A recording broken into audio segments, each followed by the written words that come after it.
Welcome to episode 60 of the CyBUr Guy Podcast. I am your host, retired FBI Supervisory Special Agent Darren Mott. In this episode, we talk with Nate Saint of Acropolis Security about a variety of cyber issues, including compliance and some of the tools their company offers to businesses to help them stay in cyber compliance. But before we get to the interview with Nate, I want to talk about a couple issues this Christmas weekend. It is a couple days, actually it's the day past Christmas. I apologize for delay getting this podcast. I'd actually recorded the interview with Nate earlier in the week, but Christmas time comes and you just get busy with stuff. And so for one thing I want to point out before I get to the interview with Nate is to think about a couple things this coming week as we look in the week between Christmas and New Year's. And it's a big time of the year for scammers to send emails on a variety of different topics. You are probably getting emails from all sorts of places where you bought items online, Amazon, UPS because of shipping, FedEx because of shipping, Sherry's Berries, pick a product you purchased online. You were getting tons of emails from them about a variety of different offers, deals, things like that. Be very leery of those emails. Scammers understand that this is a huge time of the year for people to be dependent on their email to make sure their gifts, their returns, things like that get to them on time, especially this year with the supply chain issues. Chances are pretty good that some of your items were not delivered on time for a variety of supply chain issues and what have you. So you're going to get emails about delivery being delayed or deliveries being late, things like that. So just take a little extra care in looking at those emails. If you get an email from UPS, FedEx, what have you, that says, click here to update your delivery options, just double check and make sure as you look at that email, make sure it actually comes from FedEx. The best thing to do really is for FedEx, UPS, things like that, is to have an account with them and go to their website and log into your account and see if that particular delivery shows up and there's information about it. So be very leery of that. Be very leery of emails that look odd. You'll know what those look like. The bad guys are very good at getting around spam filters and things like that. So just be careful of that. As we get closer to the new year, we will enter the new year with some more episodes of the CyBUr Guy Podcast, more episodes of the Get Cyber Smart Podcast, obviously. And a lot of this is going to be on YouTube. This particular episode will be on YouTube. It'll actually be the first video I have on YouTube for the CyBUr Guy Podcast. It actually has video of the interview I did with Nate. So take a look at that. I always welcome feedback. Feel free to email me, Darren@thecyberguy.com or Darren@cybersmart.com. Either one of those emails will work for you. If you have thoughts about topics you'd like to hear, issues you'd like me to discuss, things on the Cyber Smart Podcast that you'd like me to go over. So I appreciate all of that stuff. And I appreciate those of you who've taken the time in 2021 as we head to 2022 to download both episodes of my podcast, the CyBUr Guy Podcast, Get Cyber Smart, stuff like that. So with that, and without further ado, let me go to the interview with Nate Saint of Acropolis Security. So it's my honor to welcome Nate Saint, the CEO and founder of Acropolis Security, to the CyBUr Guy Podcast. Nate, thanks so much for taking the time to spend a couple minutes with me talking cybersecurity here. It's my pleasure. I'm a big fan of the podcast. I'm excited to be here. I appreciate it. Yeah, if we get this right, you'll actually be the first video interview where we're actually talking on the video. So you'll be the pace setter for all future videos as we go forward. Wow, I'll do my best. So no pressure. So let's talk a little bit about your background. How'd you get started down the cyber road? You can talk a little bit about Acropolis if you want. We'll go into what you guys do a little later. But so what brought you into the cyber world? I think like a lot of people, I just kind of stumbled into it. I started out at a help desk, like most of us. I, learned a lot of the technical stuff there and grew from there to just a huge opportunity where I went to Korea and I worked with the Army there on a kind of a one-man program. So I did everything from the maintenance and, getting the military together for the meetings and the training sessions and, built a cyber security program for it there because back then we were doing the Army Gold Disc, dating myself a little bit with that one, but yeah. And actually got to grow that program. So I learned just so much there. and then actually came back to the U.S. A few years ago. Took a job with a contractor working with MDA doing the cybersecurity assessments. So I got to, it was a super cool job. I got to go all over the world doing vulnerability assessments. And um, I was noticing at that time, I started noticing a lot of systemic problems. It seems like everywhere had, everywhere that I went. And I wasn't really in a position doing the assessments to fix it, right? I was only able to say, this is what was identified, please, please Yeah. correct me. So I decided to leave that position and actually work on the other side as an ISSO at MDA. So I was actually the one that was helping all these different sites get their packages together and help them with their cybersecurity. And then at that point, I'd actually thought about, how can I impact this on a larger scale? And that's when I met with some of my current partners at Acropolis, and we decided that for us to be able to do that, we need to come up with some sort of enterprise software solution. And that's where our Spartan Shield GRC came from. And that's really why we started the company. So let me talk a little bit. So before you got to the development on that, question that came up as you were talking, because like I do with most of my guests, I send you the questions beforehand. But as I warned you, I'll go down side questions as you say things that I'll think of interest for. So as you were working for all of these entities, I assume like the cyber guys you were talking with were like, yeah, we know that we got to fix this, or we're out of compliance here. How did you find that with leadership in those organizations? Take it MDA or the groups you were working with, their career, the ones you went out and did assessments for. I assume when you briefed the cyber guys, they're like, yep, we know. And then when it went up to whoever had to make the decision to put money into fixing whatever you found or bringing into compliance what you found, how did you find their reaction to your findings? Because my guess is you didn't go to a company and they had 100% compliance and have to fix anything. No, never. I mean, it's funny that you say that, because that's obviously there's a lot of lead time before the assessments where we talk to the different, the administrators, the leadership there, everyone. And I always say, like, the scariest thing is when they think that they're ready to go and they're fully compliant, because that it never turns out well. So I like to go to a site, and when I identify something and I say, okay, so these are your problems, they're like, okay, yeah, we know, here are our POAM entries. This is our plan for remediation. But when you go there and they're like, oh, wow, that's a surprise, that's when it's really scary, right? Like I've only been familiar with your environment for a week, and I'm identifying things that you didn't know about.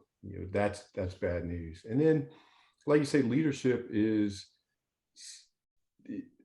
they have to focus on so much other than cyber, so it gets tricky sometimes, like especially working on the government side of it.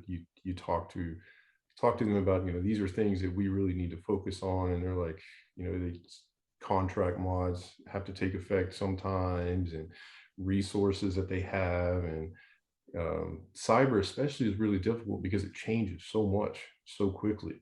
And new requirements come down, and when these new requirements come down, I don't think a lot of people realize just how much that affects the government in these programs, because again, some of these contracts are 5-year contracts, so a lot can happen in cyber in 5 years, and it takes a lot of people to get involved to make those changes. So when you say requirements, what exactly are you referring to specifically?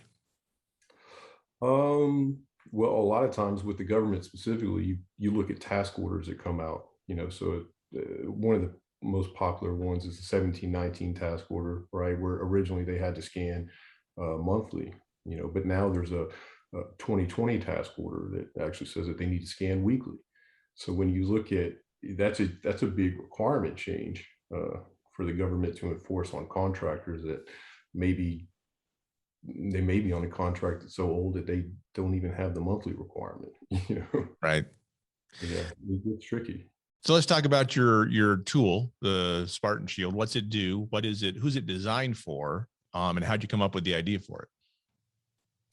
Sure. So yeah, like I said, the idea really came when we were doing the assessments, and I was getting to see, just all these different environments everywhere, and we noticed a lot of the same issues. My partner David, and I were actually doing that together. And uh, we noticed that it just systemically, there was a lot of the same concerns, a lot of the same struggles, people doing cyber via spreadsheets, a major lack of automation. So what we did was go out and we developed the Spartan Shield GRC tool. And again, it's a massive enterprise tool. It does so many different things. It handles vulnerability management, framework management, builds policies, POAM management. It has enterprise roll-ups, so leadership can actually look and say, this is where we need to start utilizing our resources when they come in. These are areas that we need to focus on more. Task management modules where, because when you look at cyber, especially if you have framework requirements, those are maybe thousands of CCIs that someone has to review and look at. And it gets difficult to keep track of all those. So we actually have what we call the Spartan battle plan in the tool that actually will notify people as these requirements come up, or tell them like, you need to scan, you need to review these POAM entries, all these different things. Yeah. So it really helps as far as like managing the entire cyber program. And I think one of the most important things that it does that is kind of one of those base tenets of cybersecurity where you say, everything should come from the top down. We want leadership involved. We want leadership to, enforce these policies and these changes. But a lot of times the leadership that's doing that are the least informed, or by the time the information gets to them, it's not as accurate as it needs to be. So that's why you see a lot of times the information will come down, they'll do a test and see, maybe this works, maybe it doesn't, and it'll go back up for review and more changes. So what we're hoping with the GRC solution that we're providing is that leadership can get a more accurate view of where all their different programs are as a whole, but then also be able to go in and look at a granular level and say, these are our programs that need the most attention and need the most work. And, just be able to apply that governance across their entire program. So when you're saying are you talking individual sections within a company? So let's say it's a large contractor that has multiple contracts. So does your product over, how do I say this? Sit over the entire enterprise and then says, okay, for this particular project, here's your vulnerabilities we're seeing, or here, and then it's separate for each individual item that they're doing, I guess, if that makes sense. Or right. Absolutely. Yeah. So that way, because the people that know that particular program or project, like you said, best, are the people that are actually working on it. So they would go in and do, a lot of the data entry, take the vulnerability scans and upload them in, apply those across everything, review all the hosts that they have. They will do all of that work and put in, honest answers for that, or the tool will, apply a lot of the honest answers for them as well. And then when that starts to roll up to leadership, they can say, okay, so we have a pretty accurate representation of what's really going on there, and be able, and like you said, be able to actually make those informed decisions. And will it make specific policies for specific programs individually, or is it one overarching SSP that fits in for the whole enterprise? And I ask this because I really don't know. This is more of I'm not smart enough to know the answer, so that's why I'm kind of asking it. So you can do it that way. We have the capability for them to do what's called common control packages or common control policies, right? So if, for example, you have a company that no matter how many projects they have, everyone follows the same path for something like, let's say, incident response, right? Mm-hmm. So they all follow a company-wide incident response plan. Everyone knows it, everyone follows it. And then maybe there's some small local tweaks to it.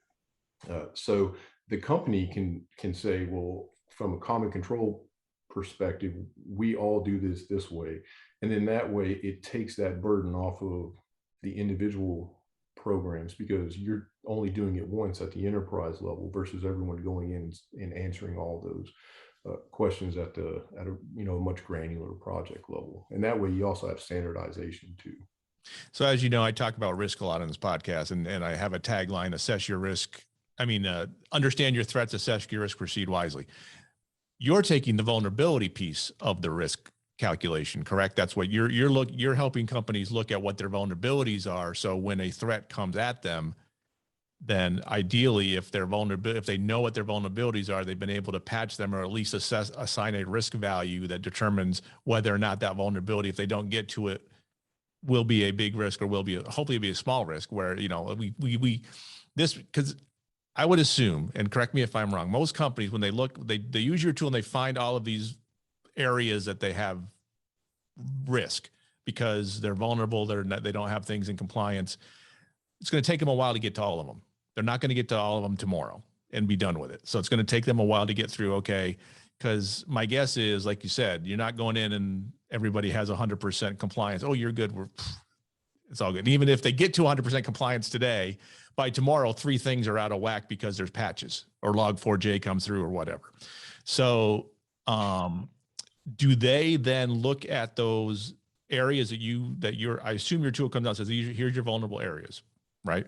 And then does it assign a risk value to them so they can say, okay, I need to work on these first and then go through the list so that if a threat does find that vulnerability, it's a lesser risk because they've assigned that risk value down. Does that question make sense?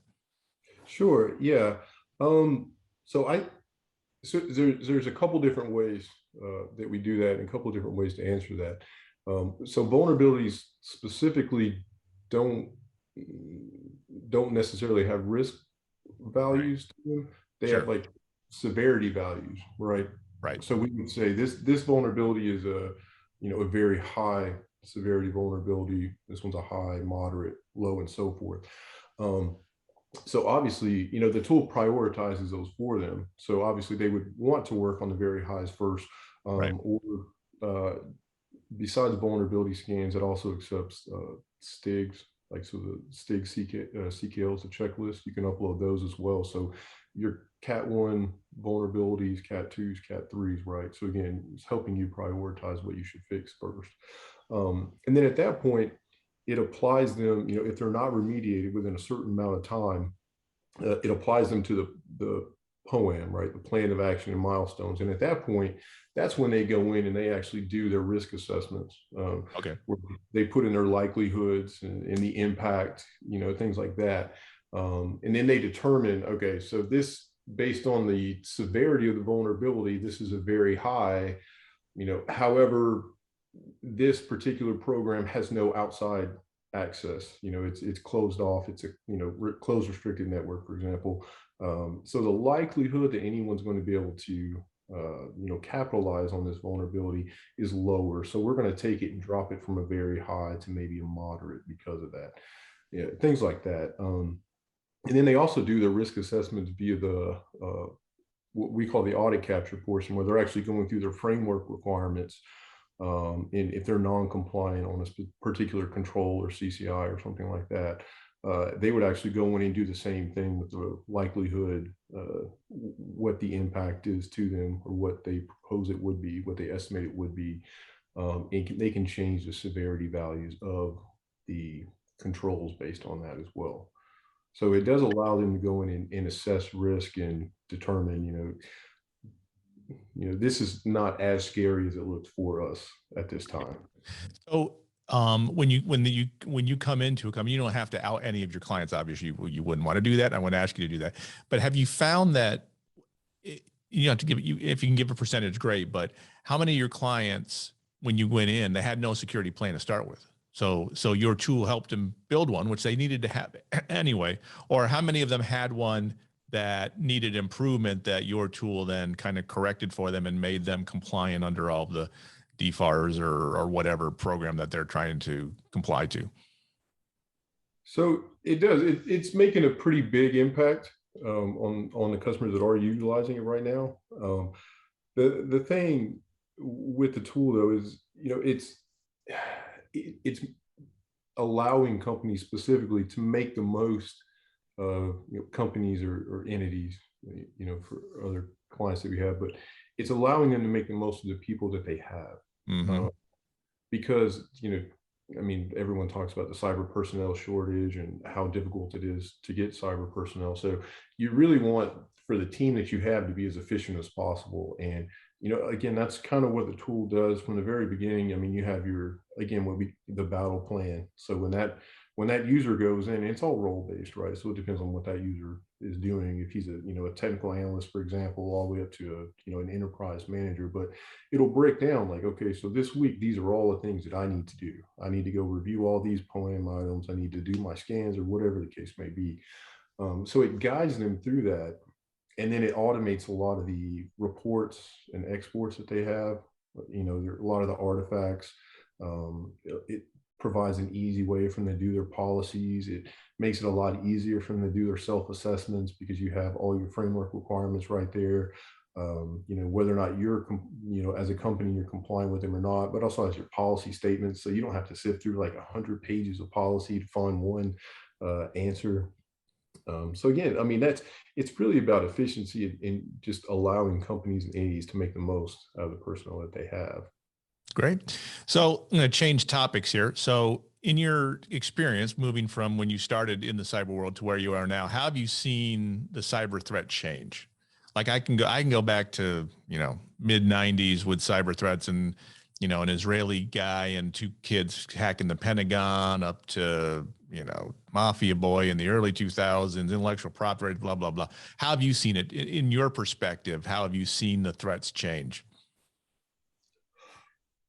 Well, I mean, I think it goes back to just cyber as an industry, I think is compared to a lot of other industries is really young. I mean, when you compare it to like the automotive industry or manufacturing or anything, even the IT industry, I think it's pretty young compared to that. So it changes so fast and it's so difficult to keep up and stay caught up. And from a threat perspective, it's such a huge part of our life now, technology.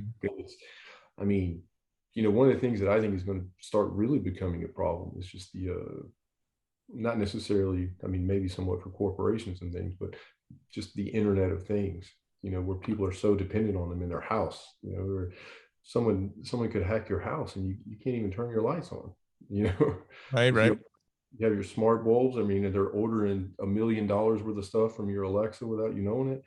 I mean, there's no telling what can happen with stuff like that. And, just cloud computing is something is just such a huge benefit, because it cuts a lot of expenses for a lot of people. But it introduces a lot of, security challenges that, I think some of them we're still figuring out.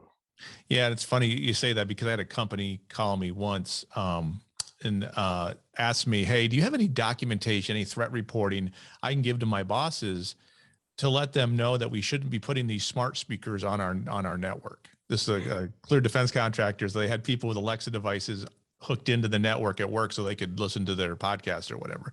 But he couldn't convince them that this was a threat problem. Oh, yeah, absolutely. Absolutely. So it seems that this year we've seen a large amount of money spent to support and expand cybersecurity companies. I mean, I saw something on LinkedIn where some company got a $45 million Series A investment. I have no idea what they do, but they got $45 million, whatever it is that they're doing. But it seems like the number of intrusions and cybercrime events have increased at a much quicker level, it seems like. Why do you think that is? So we're spending a lot of money to cybersecurity companies to provide cybersecurity services, yet bad guys are still figuring out their way in. What do you think the disconnect there is? So I guess the assumption is that there are more there are more people that are being affected, more companies that are being affected. I would ask, is that really the case? I mean, perhaps there have been more, or maybe now, like you said, they're actually spending money on cyber and they're actually putting things in place. So maybe they're actually identifying and reporting more versus more are actually happening. That's a great point, because it's always been the problem is for every ransomware event, there's 5 that don't get reported. Yeah, absolutely. Or, every ransomware is one of those that typically does get reported because it affects people so much. But a lot of times they get in and they don't even know that they're there, and then they actually, it's like 2 years later, they're like, oh wow, that they've been here. SolarWinds are in SolarWinds. I'm not, SolarWinds wasn't ransomware per se, but they were in there for what, a year before Mandiant said, oh, hey, what's this going on? And I got to give Mandiant credit. They at least came out and said, this is what we found the problem was. Yeah, we got, or FireEye, or take your pick, FireEye, Mandiant. We got, intruded, and here's how it happened because of SolarWinds. And then so let's go back to our leadership question. So the response to the CEO from SolarWinds to Congress was, well, some intern put the password in the Orion server at password 123. Is that good? Do you think that's good leadership? No, that's leadership at all. That's just, I mean, so again, that's one of those things where people ignore policies and they ignore like a lot of the technical requirements that we can put on things. And then when people make mistakes, or not even people make mistakes, people just follow what's easiest for them. And from an operational perspective, they kind of want to point the finger downward, and that's not a good plan. They should have taken, I'll say that, I hope I'm never in that position, right? But if I was, I think I would take more responsibility in that instance and say there's just things that we need to do better as a whole, and we need to, make sure that our people are informed better, and that we put some of these technical constraints in place, and even if it does hinder operations somewhat. Right? Do you find companies are still afraid to report their incidents, or is it becoming more commonplace and companies don't find it as difficult simply because there really isn't a negative, it seems to me, it really isn't a big negative impact for companies, large companies that have some kind of data incident. People still shop at Target. People still use Yahoo. People are still using SolarWinds. People are still pumping gas that comes through Colonial Pipeline. So it seems like that whole stigma of, I don't want to report it because that might hurt my stock prices. Do you think companies are at least coming around to, well, maybe it's a good thing if I do report it, because then at least maybe someone else won't get hit by the same thing I have? Yeah, I think so. And again, that's how, people have accepted it, right? I think people want for companies and entities, again, just to be transparent with them, right? Mm-hmm. And it to me, it always makes me feel better when I have, a relationship with a company like that, and I see them taking responsibility for things like that. Because again, at least they identified it, they're notifying the people that they need to.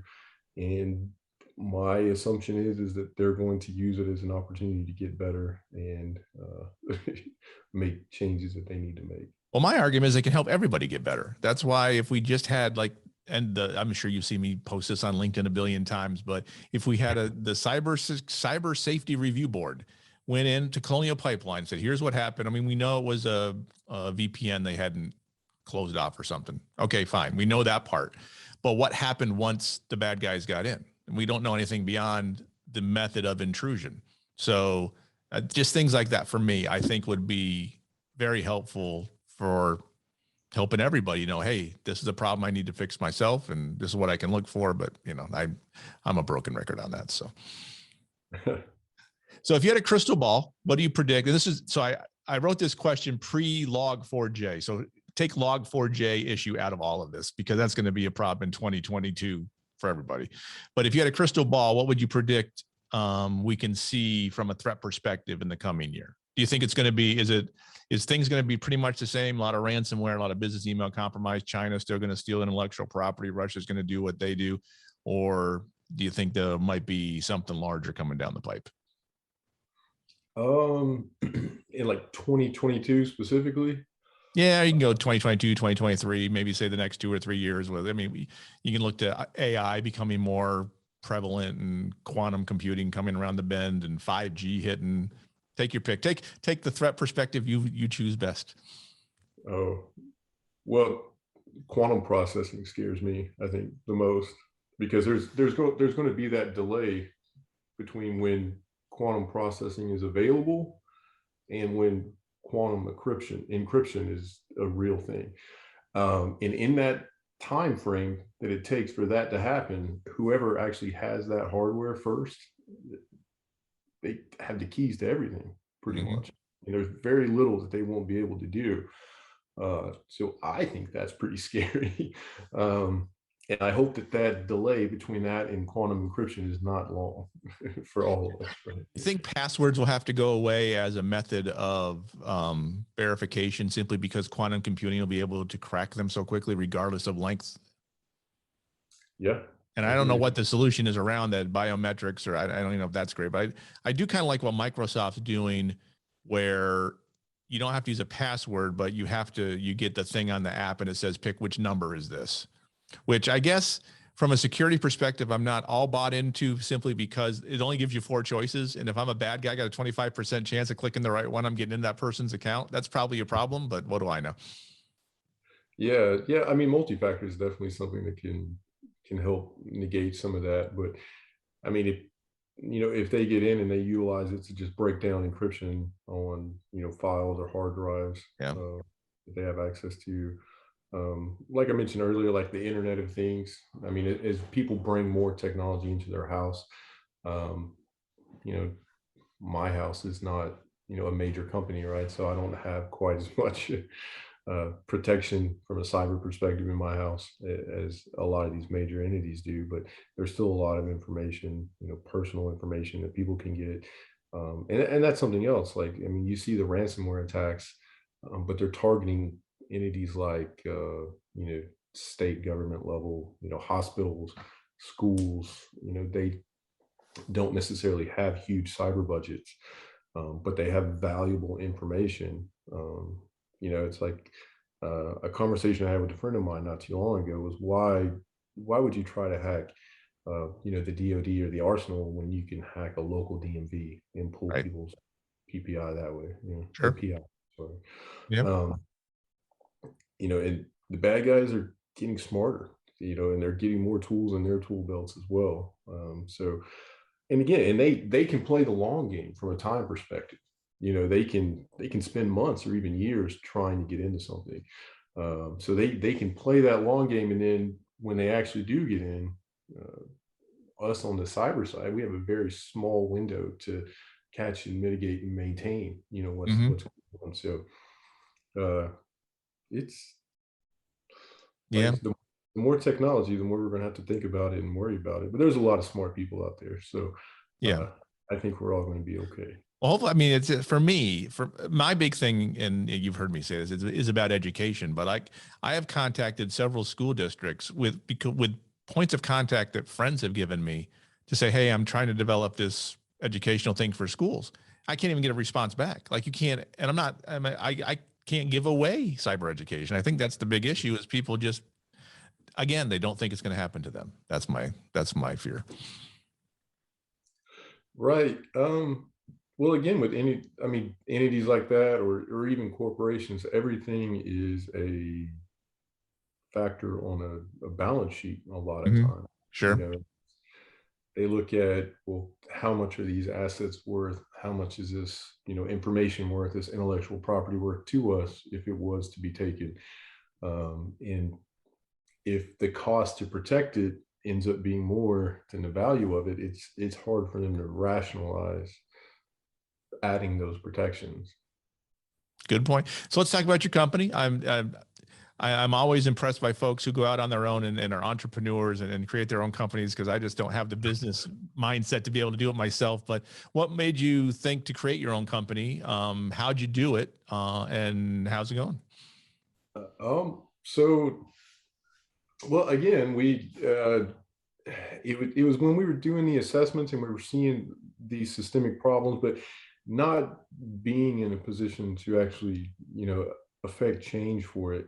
I think was one of the things that kind of really pushed myself and my business partner David and my other business partner Gil to really set out on our own.